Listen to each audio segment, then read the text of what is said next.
In family व्लॉगरों टिकटॉकरों को चाहिए पैसा, फेम और आजादी, तो आज इन्हीं बिगैरतों की चित्रोल करने आई है आपकी अपनी फेवरेट रोस्टर पुष्पा बाजी। टाइम वेस्ट किए बिना आज सारे बड़े बड़े बिगैरता नु लाया जाए। तो आज मैं जिस पर बात करने वाली हूँ उसका नाम है गजल जवाद। इस औरत का नाम गजल जवाद नहीं चवल जवाद होना चाहिए था। तुम लोगों को ऑफेंड होने की जरूरत नहीं है, ये चवल है तो है। ना ही मैं किसी पर ऐसे इल्जाम लगाती हूँ, ना ही किसी पर ऐसे बात करती हूँ, मैं सबूतों के साथ बात करती हूँ। इस चलते फिरते नमूने का तवा लगाने से पहले हम ये जान लेते हैं कि आखिर ये चवल मेरा मतलब है कि गजल जवाद है कौन। इस पक्की उम्र की औरत के पास दूसरी टिकटॉकरों की तरह वो चार टैलेंट नहीं है, लिपसिंग, मुजरा, अदाएं और खूबसूरती। अब कुछ ज्ञानी लोग कहेंगे कि आपको कोई हक नहीं है कि आप अल्लाह की बनाई हुई चीज में से नुक्स निकालें। अब भाई किसी को मिर्ची लगती है तो लगे, मैं तो जो देखूंगी वही बोलूंगी, क्योंकि ये बातें जब लिपसिंग करती है तो ऐसा लगता है कि जैसे ये फुटपाथ पर मांग रही होगी अल्लाह के नाम पे दे दे रे बाबा। और भाई इसमें मुजरा करने का भी टैलेंट नहीं है। जब ये मुजरा करती है तो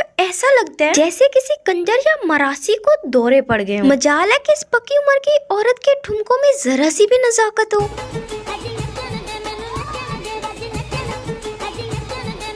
तीसरी इसकी अदाएं, भाई ठरकियों को तो इसकी अदाएं कातिलाना लगती होंगी। हाँ भाई ये ठरकियों को दिखाने के लिए अदाएं करते हैं, लेकिन चुपके से मैं भी देख लेती हूँ और मुझे तो ऐसा लगता है ये अदाएं नहीं, इसको कब्ज हो चुकी है और कब्ज की वजह से ये ऐसी हरकतें कर रही है। और चौथे नंबर पे आती है खूबसूरती। दुनिया का सबसे बड़ा झूठ है कि ये औरत खूबसूरत है। चलो भाई तुम लोगों को इस औरत की खूबसूरती की एक झलक दिखाई देती हूँ। हाँ फिर तुम लोगों ने इसकी खूबसूरती पर दो अल्फाज तो जरूर बोलने हैं।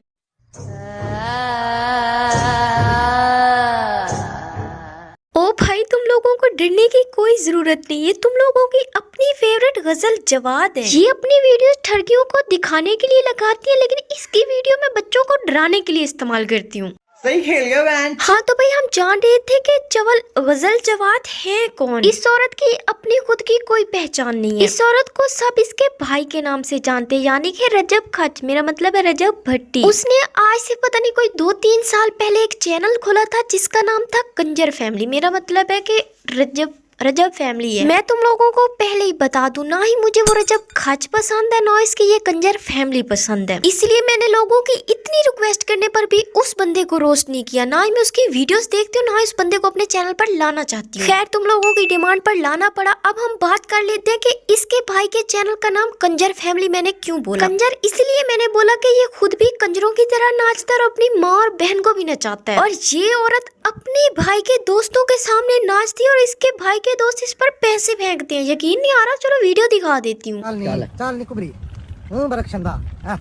जी लक्ष्मी जी इस्लाम ने औरत को इज्जत दी और उसकी हिफाजत को जरूरी करार दिया है। इस गजलबाजी को कोई बताए कि औरत में शर्म व हया भी होती है। इस तरह बेशरम बन के सारी औरत जात का नाम बदनाम ना करो। इस्लाम में औरत के लिए हया को ईमान का हिस्सा करार दिया गया है। औरत को बाहया रहने और अपनी खूबसूरती सिर्फ मेहरमीन के सामने जाहिर करने की हिदायत है। अब हमने इनकी हया और ईमान को बीच में ला ही दिया, तो अब हम इनकी ईमान के बारे में बात कर लेते हैं। इस कंजर फैमिली की तो ईमान भी बेईमान है। अब तुम लोगों को ये कहने की जरूरत नहीं कि ईमान पर बात ना करो, ईमान तो बहुत अच्छी है, ईमान तो बहुत भोली है। भाई वो कैसे भोली हो सकती है? एक औरत डेली व्लॉग्स में आती है, वो भी दुपट्टा उतार कर। अगर वो इतनी अच्छी और मासूम है तो वो डेली व्लॉग्स में क्यों आती है? क्या रजब खच के लिए उसकी माँ और बहन काफी नहीं थे? क्या ईमान से पहले रजब खच के व्लॉग्स नहीं चलते थे? भाई जिस औरत में शर्म व हया होती है वो इस तरह की हरकतें नहीं करती। वो दुपट्टा उतार कर कैमरे के सामने तो कभी नहीं आएगी। इसने तो भाई रजब खच के साथ रिश्ता पक्का होने के बाद हर व्लॉग में आना शुरू कर दिया। इवन के ये औरत यही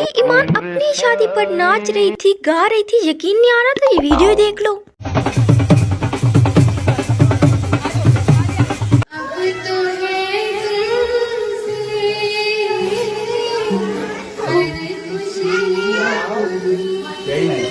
चलो भाई माना इसकी शादी थी, खुशी की बात थी, लेकिन भाई ये अपनी खुशी मनाती, ये नाचती गाती, हमें कोई मसला नहीं था। लेकिन इस तरह अदाएं करके, मेकअप करवा के, नाच गा कर मिलियंस ऑफ लोगों को दिखाना, ये हरकत कौन सी शर्मो हया में रहने वाली औरत करती है? ये जो फैमिली व्लॉगर्स बन चुके हैं ये सिर्फ और सिर्फ शो ऑफ करते हैं। ये अपनी लाइफ को पॉजिटिव वे में बहुत ही ज्यादा अच्छा बनाकर बच्चों को और यंग एज लड़कियों को दिखाते हैं, ताकि वो इनसे इंस्पायर और हर घर से बेगैरत निकले। मुझे लगता है कि वीडियो बहुत ज्यादा लंबी हो गई और तुम लोग देख देखकर बोर हो चुके हो, इसलिए तुम लोगों को ज्यादा बोर नहीं करते और इस वीडियो को यहीं पर एंड कर देते। बहुत ज्यादा लोग पूछते हैं कि पुष्पा बाजी आपका पहले वाला चैनल कहाँ गया, तो भाई मेरा पहले वाला चैनल डिलीट हो चुका है। हमारा पुराना चैनल यूट्यूब की हिस्ट्री से भी डिलीट कर दिया गया है। अब वो तो कभी वापस नहीं आने वाला। अगर तुम लोगों को मेरा ये चैनल पहली बार मिला है तो इसको सब्सक्राइब कर लो, और मैं तुम लोगों के लिए ऐसी वीडियोस बार बार लेकर आऊंगी। अब तो खुश हो ना भाई तुम लोग। अब कंजर फैमिली पर भी हमने तवा लगा दिया तुम लोगों की रिक्वेस्ट पर। तो ये आज के लिए तो इतना ही था। मैं मिलती हूँ तुम लोगों से नेक्स्ट वीडियो में लगाते हुए किसी और कतावा। तब तक के लिए अल्लाह हाफिज।